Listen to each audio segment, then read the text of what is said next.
Démangeaisons persistantes, des signaux à ne pas négliger. Est-ce que tu savais que certaines démangeaisons étranges, à des endroits bien précis, peuvent être un message silencieux de ton corps à propos d'un possible cancer ? Beaucoup de gens, surtout les seniors, pensent que ce n'est qu'une irritation de la peau ou un petit souci sans importance. Mais chez les personnes de plus de 60 ans, certaines zones qui grattent souvent peuvent révéler des problèmes bien plus graves. Dans cette vidéo, nous allons explorer 5 zones du corps où des démangeaisons persistantes ont souvent été les premiers signes, bien avant l'apparition d'autres symptômes, chez des personnes diagnostiquées plus tard avec des cancers comme un lymphome, un cancer de la peau, du sein ou même du pancréas. Mais attention, il ne s'agit pas de simples démangeaisons aléatoires. Les médecins ont repéré des motifs bien précis chez leurs patients. Et ce que tu vas découvrir, ce n'est pas juste la liste des zones à surveiller. Tu comprendras pourquoi ces endroits démangent, à quel type de cancer ils sont liés, et surtout comment faire la différence entre un problème de peau passager et un véritable signal d'alerte. Le but ici n'est pas de faire peur, mais d'ouvrir les yeux. Car plus tôt tu repères ces signaux discrets, meilleures sont tes chances d'agir à temps. Commençons donc. Signe numéro 1, démangeaison continue sur le bas des jambes. Quand une personne âgée commence à avoir des démangeaisons récurrentes au niveau des tibias ou des mollets, sans rougeur, sans peau sèche apparente, et sans changement de savon ou de crème, il est facile de penser que c'est la vieillesse. Pourtant, ce symptôme très ciblé a été souvent remarqué chez des personnes atteintes de cancer du sang, comme le lymphome. Ce n'est pas une démangeaison qui va et vient. Elle reste, elle s'aggrave la nuit, et elle ne répond pas aux crèmes hydratantes habituelles. Pourquoi ? Parce que certains cancers comme le lymphome de Hodgkin touchent le système lymphatique, qui fait partie de notre système immunitaire. Ces cancers libèrent des substances dans le sang qui provoquent une sensation de brûlure ou de démangeaison intense, souvent dans les jambes, même si la peau semble tout à fait normale. Je me souviens d'un monsieur, André, 75 ans, qui avait partagé son histoire lors d'une campagne de sensibilisation. Il disait que pendant 6 mois, la seule chose qu'il ressentait, c'était une démangeaison incontrôlable sur le devant des jambes. Son médecin pensait à de l'eczéma ou à une allergie. Mais des analyses ont montré des cellules blanches anormales dans son sang et des examens plus poussés ont révélé des ganglions enflés dans la poitrine. Le diagnostic est tombé, lymphome. Il disait « C'est la démangeaison qui a tout déclenché, bien avant que je ressente autre chose ». Ce genre d'histoire est fréquent. Et bien sûr, toutes les démangeaisons aux jambes ne sont pas liées au cancer. Mais si la peau n'est pas irritée, qu'il n'y a pas de nouveau savon, pas de piqûres, et que ça dure depuis plusieurs semaines, alors il ne faut pas négliger ça. Surtout si c'est accompagné de sueur nocturne, de fatigue ou d'une perte de poids inexpliquée. Avec l'âge, notre corps ne crie plus aussi fort ses malaises. La douleur ne vient pas toujours en premier. Les bosses peuvent être trop profondes pour être senties. Mais les nerfs, eux, réagissent. Et une démangeaison profonde, agaçante, qui ne s'arrête jamais, peut être le premier signal. Si toi ou une personne proche gratte ses jambes tous les soirs, utilise des crèmes sans succès et ne comprend pas pourquoi, n'ignore pas ce signe. Consulte un médecin, demande une prise de sang et parle-lui de ce que tu ressens. Parce que parfois, le corps murmure avant de crier. Et l'écouter peut tout changer. Signe numéro 2. Une démangeaison persistante en haut du dos entre les omoplates. Il existe un type de démangeaison qu'on ressent souvent au milieu du haut du dos, juste entre les omoplates. Beaucoup de gens pensent que que c'est à cause d'une mauvaise posture, de l'air sec ou même d'une étiquette de vêtements qui frotte. Mais chez les personnes âgées, cette démangeaison précise, surtout quand elle semble venir de l'intérieur et qu'elle ne part jamais, a été liée à des cancers du pancréas. Ça peut paraître bizarre au début.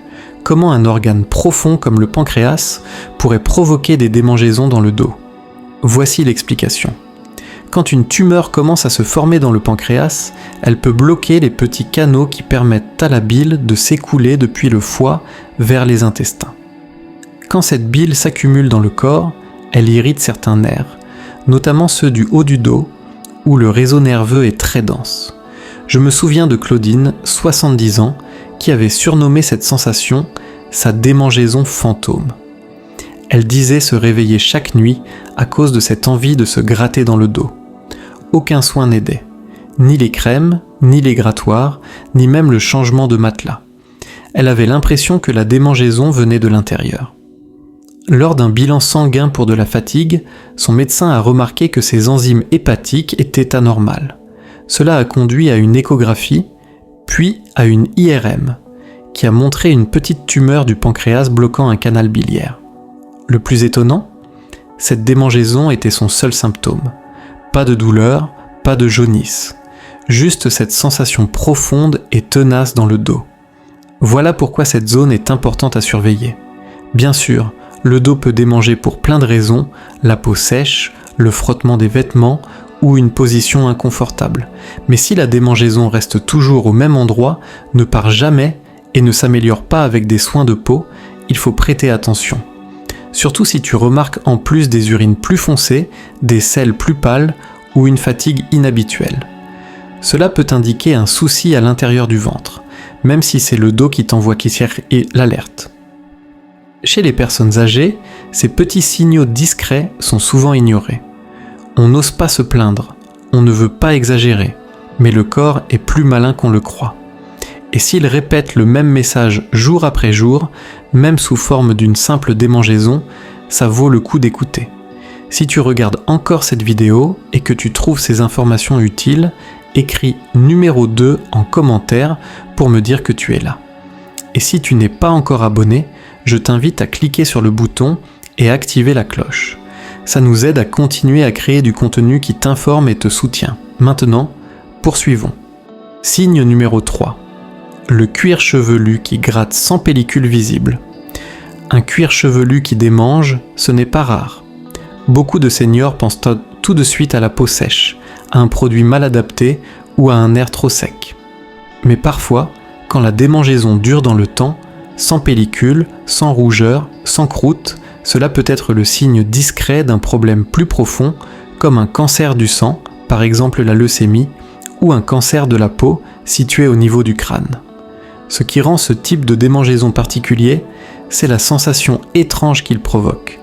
Plutôt que d'avoir simplement envie de se gratter, on ressent un picotement, une impression de brûlure ou une sensation de fourmillement. Elle change parfois d'endroit sur le crâne et ne réagit pas aux shampoings spéciaux ni aux huiles pour cuir chevelu. Chez les personnes de plus de 60 ans, ces sensations peuvent indiquer que les nerfs du cuir chevelu sont irrités. Et cette irritation peut venir d'un déséquilibre provoqué par des cellules anormales dans le sang, comme c'est le cas dans certaines formes de leucémie. Un exemple frappant est celui de Marcel, 73 ans. Il racontait que son cuir chevelu le démangeait tous les après-midi, au point d'en devenir obsédé. Il a changé de shampoing, arrêté de porter son chapeau, essayé toutes sortes de soins.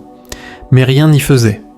Finalement, lors d'un test sanguin pour de la fatigue, les médecins ont découvert un taux anormalement élevé de globules blancs. Un examen de la moelle osseuse a confirmé une leucémie lymphoïde chronique à un stade précoce. Et c'est son cuir chevelu qui avait été le tout premier à tirer la sonnette d'alarme. Ce qui rend ce signal encore plus important, c'est que beaucoup de seniors vivent déjà avec une peau plus sèche ou sensible, donc ils ne se méfient pas. Ils pensent que c'est normal. Mais une démangeaison liée à un cancer ne disparaît pas. Aucun soin ne la calme. Elle revient encore et encore. Et surtout, elle ne semble pas liée à la surface de la peau. Ce n'est pas uniquement la leucémie qu'il faut craindre. Des cancers de la peau sur le cuir chevelu, surtout dans les zones où les cheveux ont diminué, peuvent commencer par une simple démangeaison. Parfois, on voit un petit bouton, une zone rugueuse, une tache sèche. Mais souvent, il n'y a rien à voir, juste cette sensation tenace au même endroit.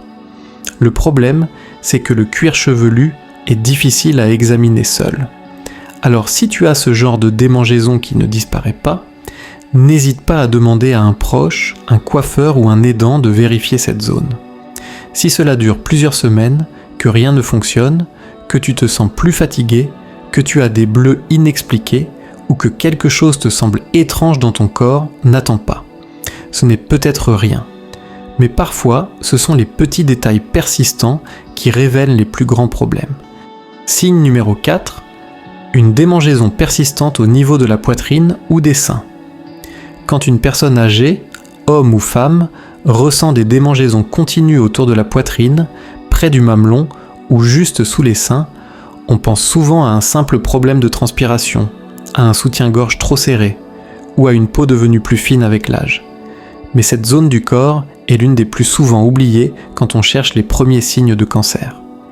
Et pourtant, une irritation constante à cet endroit peut parfois être liée à un cancer du sein inflammatoire ou à une tumeur cachée près de la paroi thoracique.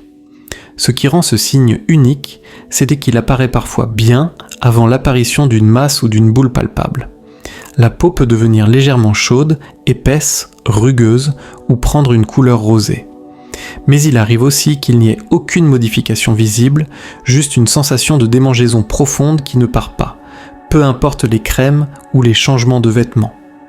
Je pense à l'histoire de Madeleine, 69 ans, qui avait remarqué une sensation bizarre de démangeaison autour de son sein droit. Elle a changé de soutien-gorge, essayé une autre lessive, même arrêté d'en porter pendant un temps, pensant que ça venait du frottement. Mais l'endroit grattait toujours, au même endroit, chaque jour. Lorsqu'elle a fini par consulter, le médecin a vu une légère rétractation de la peau et a demandé des examens. Résultat, une petite tumeur agressive située juste sous la peau, sans la bosse classique qu'on attend généralement. C'est ce qui rend ce type de cancer particulièrement dangereux. Il ne respecte pas les règles habituelles. Il peut ressembler à une irritation ou une simple rougeur, mais il progresse vite. Et souvent, le premier symptôme n'est pas la douleur, mais bien une gêne ou une irritation constante. C'est pour cela qu'il faut prêter attention à toute démangeaison qui reste au même endroit. N'est soulagé par aucun soin et revient chaque jour. Cela est valable pour les femmes, mais aussi pour les hommes, car le cancer du sein masculin, bien que plus rare, existe bel et bien. Et comme peu d'hommes pensent qu'utile à surveiller cette zone, les signes passent souvent inaperçus. Une démangeaison autour du mamelon, une zone épaissie ou une gêne persistante sous le muscle pectoral peuvent sembler anodines, mais chez une personne de 60, 70 ou 80 ans, cela mérite d'être examiné. Et ce n'est pas tout. Parfois, ce n'est même pas la poitrine en elle-même, mais des ganglions sous les bras ou sous la clavicule qui provoquent ces sensations, signe possible d'un lymphome ou d'un autre type de tumeur. Donc, si la zone devient plus chaude, gonflée, ou si tu ressens une lourdeur inhabituelle, ne repousse pas le rendez-vous médical. Les détecteurs les plus efficaces ne sont pas toujours les machines sophistiquées. Parfois, c'est ta propre attention qui peut faire toute la différence. Ton corps ne peut pas parler avec des mots, mais il sait envoyer des signaux. Et ce genre de démangeaison peut en être un très important. Ne l'ignore pas. Si tu trouves ces informations utiles, écris numéro 4 en commentaire. Et si tu n'es pas encore abonné à notre chaîne, fais-le dès maintenant, active la cloche et continue à apprendre comment mieux écouter ton corps. Signe numéro 5, démangeaison persistante dans la zone anale ou génitale. Parmi les démangeaisons les plus gênantes, et souvent tues, il y a celles autour des parties intimes. Beaucoup de personnes âgées n'osent pas en parler, par pudeur, par gêne ou parce qu'elles pensent que ce n'est rien de grave. Mais quand ces démangeaisons durent, sans cause claire comme une irritation, une infection ou un problème d'hygiène, cela peut être le tout premier signe d'un cancer. Oui, même dans ces zones-là. Dans certains cas, une démangeaison continue autour de l'anus, du pénis ou de la vulve peut annoncer un cancer de la zone anale, un cancer de la vulve ou même un cancer du pénis. Ce qui rend ces démangeaisons dangereuses, c'est qu'elles passent pour quelque chose de banal. Beaucoup pensent que c'est à cause du papier toilette, de la transpiration, du frottement en marchant ou des protections absorbantes. Et c'est vrai que, souvent, ça l'est. Mais quand la sensation persiste pendant des semaines ou des mois, qu'elle revient malgré une bonne hygiène, et surtout quand elle brûle ou devient plus profonde, il faut s'en méfier. Je pense à René, 76 ans, qui croyait avoir des hémorroïdes depuis presque 1 an. Il a essayé des crèmes, modifié son alimentation, utilisé des compresses coup de pompe froide, mais la démangeaison ne partait jamais complètement. Finalement, un spécialiste lui a proposé un examen avec une petite caméra et ils ont découvert une tumeur en formation sur la paroi du canal anal. Sans cette intuition qu'il y avait un truc qui clochait, le cancer aurait continué à grandir en silence. C'est pareil chez les femmes. Le cancer de la vulve est rare, mais il devient plus fréquent après 60 ans. Et un des premiers signes, c'est une démangeaison qui revient toujours au même endroit, sur les lèvres génitales, ou juste à côté. Il n'y a souvent ni boule, ni saignement, juste une peau plus fine, plus rugueuse, ou légèrement différente en couleur. Beaucoup pensent que c'est la ménopause ou un effet secondaire d'un médicament. Mais quand ça gratte toujours, que la nuit c'est pire, et que rien ne soulage, il faut consulter. Cette région du corps est remplie de nerfs. Elle est très sensible. Et c'est justement pour ça qu'elle peut réagir très tôt à des changements invisibles, comme des cellules qui deviennent anormales, des nerfs qui s'enflamment, ou des ganglions qui gonflent doucement à l'intérieur. Le souci, c'est que beaucoup de gens n'osent pas en parler.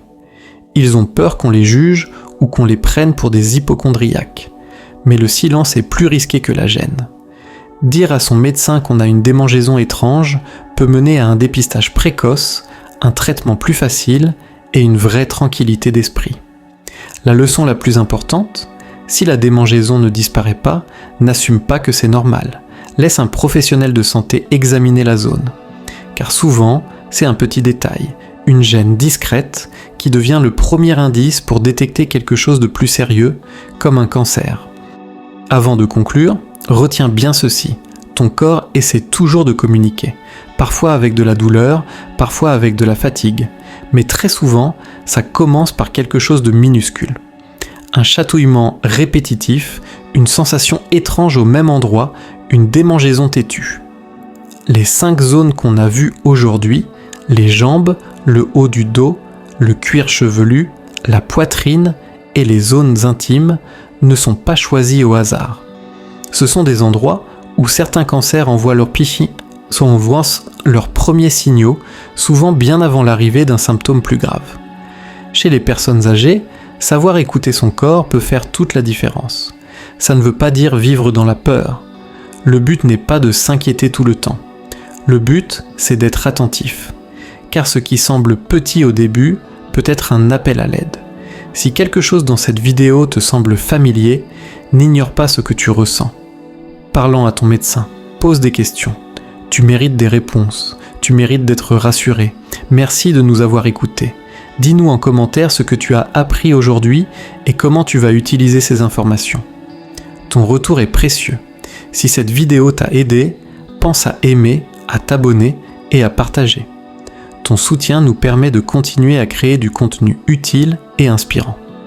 Merci et à très bientôt.